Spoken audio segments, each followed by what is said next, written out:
देखिए, दुर्भाग्य है बिहार का कि बिहार में सरकार नाम की कोई चीज नहीं रह गई। हम इसलिए नहीं कह रहे हैं कि कल तक मैं सत्ता में था उनके साथ। जो जिस राज्य का मुख्यमंत्री, उनको भय लगता है ये कहने में कि मैं जंगल राज का हूं, जिस दिन जो जंगल राज कहेंगे उन्हें उप मुख्यमंत्री सत्ता से हटा देगा। 2 दिन पहले 3 दिन पहले उनके नाक के नीचे पटना के थाने में घुस करके अधिकारियों को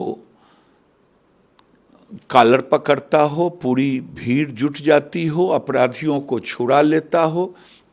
मुख्यमंत्री कहते हैं ये जनता राज है, जंगल राज नहीं। तो उनके फार्मूला में ये नया जनता राज की परिभाषा हो गया कि अपराधियों को छुड़ा ले। जब अपराधी बेखौफ हो जाते हैं तो बेगूसराय जैसी घटना घटती है, 30 किलोमीटर तक अपराधी 4 थानों से गुजरता हुआ जाता है, अब बेरोक ठोक बेभय को गोलियां चलाता है। यानी लोगों में भय नाम की चीज खत्म हो गई है। मुख्यमंत्री के शब्दों में ये जंगल राज नहीं, ये जनता राज है, परिभाषा बदल दिए हैं। ये दुर्भाग्य है। मैं कहूंगा कि मुख्यमंत्री इस पर बयान दें, केवल पुलिस अफसरों की बैठकें ना करें। 4 थाने से गुजरा है, 30 किलोमीटर तक गया है। आपके मोबाइल वैन कहां थे? आपके 4 थाने के बीच कोई पुलिस अफसर नहीं था जो कहीं रोक पाता इस अपराधी को। यानी मुख्यमंत्री लाचार हैं अपराधियों के बीच में, और नई परिभाषा जंगल राज का घिरा बता दिया है जनता राज। इसलिए मुख्यमंत्री जवाब दें, और जितने लोगों को गोली लगी है, एक तो जान दे दिए हैं, उन्हें कम से कम, ये आपके कारण लगा है, उसको 1 करोड़ रुपया मुआवजा दें, और जिनको गोलियां लगी हैं उन्हें 50-50 लाख मुआवजा दें। वो कोई अपराधी नहीं था, कोई गरीब लोग थे, एक इंजीनियर था, महिलाएं थी। बेखौफ होकर के इस ढंग से किया गया है। इसलिए मुख्यमंत्री खुद जवाब दें कि ये कौन सा जनता राज है। सर, बंगाल की बात करें, बंगाल के अंदर आज बीजेपी प्रोटेस्ट कर रही थी, मार्च कर रही थी, जिसको लेके वहाँ पे लाठीचार्ज किया गया, शुभेंदु अधिकारी सबको अरेस्ट किया गया। जो बीजेपी की महिलाएं थी उन तक को जैसे। देखिए, बंगाल में लोकतंत्र नाम की कोई चीज नहीं रह गया है। आप याद करें कि जब वो पंचायत का चुनाव हुआ तो पंचायत प्रतिनिधियों को मार करके पेड़ में लटका दिया गया और दहशत का वातावरण फैलाने की कोशिश की। लोकतंत्र दहशत से नहीं चलता है। लोकतंत्र में जो विरोध करे उसको आप गोली मार दें, उसको लाठियां चलाएं। क्या ये किम जोंग की कोरिया की सरकार हो गई? क्या ममता बनर्जी किम जोंग हो गई? जो घटना आज बीजेपी के रैलियों पर किया गया है, जिस ढंग से बेरहमी से पीटा गया है, ये क्या अपराधी थे? अगर आपको लोकतंत्र से भय लगता है तो आप सत्ता से अपने को अलग कर लें, नहीं तो लोकतंत्र में कहीं आतंक का, कहीं इस ढंग के तानाशाह का, ये तो लग रहा है कि लोकतंत्र का मुख्यमंत्री है ही नहीं।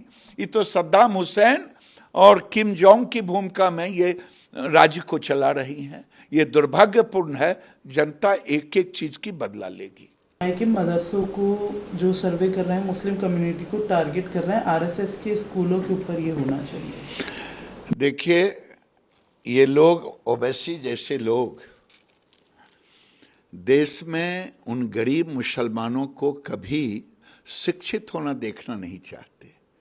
जोगी को तो पूरे ओवैसी जैसे नेताओं को धन्यवाद देना चाहिए कि जिन मुसलमानों के बच्चों को, गरीब के बच्चों को कभी ज्ञान और विज्ञान की शिक्षा नहीं दे पाए, आज जोगी सरकार इसी का सर्वे कर रहे हैं कि कौन बच्चे हैं जिन्हें केवल मजहबी शिक्षा देने से क्या वो देश का अब्दुल कलाम आज़ाद बनेगा? क्या देश के स्पेस टेक्नोलॉजी को जान पाएगा? क्या तो आज लेकिन ओवैसी को पेट में दर्द इसलिए हो रहा है कि ये लड़के निरक्षर रहें, मजहबी ज्ञान में रहें और हम इस्लामिक स्टेट बना पाएँ, हम शरिया कानून ले आ पाएँ, ये उनका ध्यान है।